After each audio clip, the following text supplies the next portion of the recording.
Relasyon ni Kobe Paras at Kailin Alcantara, mas nagiging open ngayon sa publiko na mas pinag-usapan nga ngayon.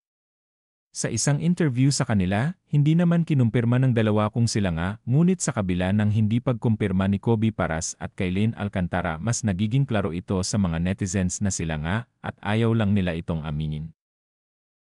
Sa kabila ng naging kontrobersyal na hiwalayan ni Kailin Alcantara at Maverick Legaspi, naka-experience din si Kailin ng mga pangbabash at pang-insulto. Dahil nga sa may attitude daw siya at walang respeto sa ina ni Mavi na si Carmina Villaruel Legaspi, bukod pa sa halata ding ayaw talaga sa kanya ni Carmina, kung kaya't naging mas kontrobersyal ang naging hiwalayang Mavi Legaspi at Kailin Alcantara.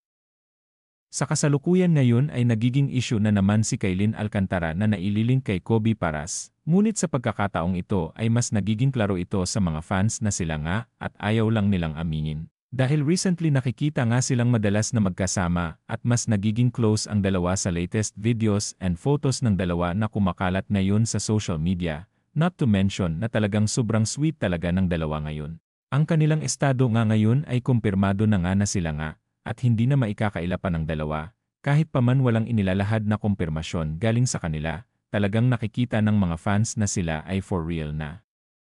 Kahit na marami ang hindi sang-ayon sa kanilang relasyon, marami namang mga fans ng dalawa, lalong-lalo pa ang mga fans ni Kailin ang nagwi-wish sa kanila ng happiness, dahil deserve din naman daw ni Kailin Alcantara na maging masaya kasama ang kanyang newfound happiness na si Kobe Paras.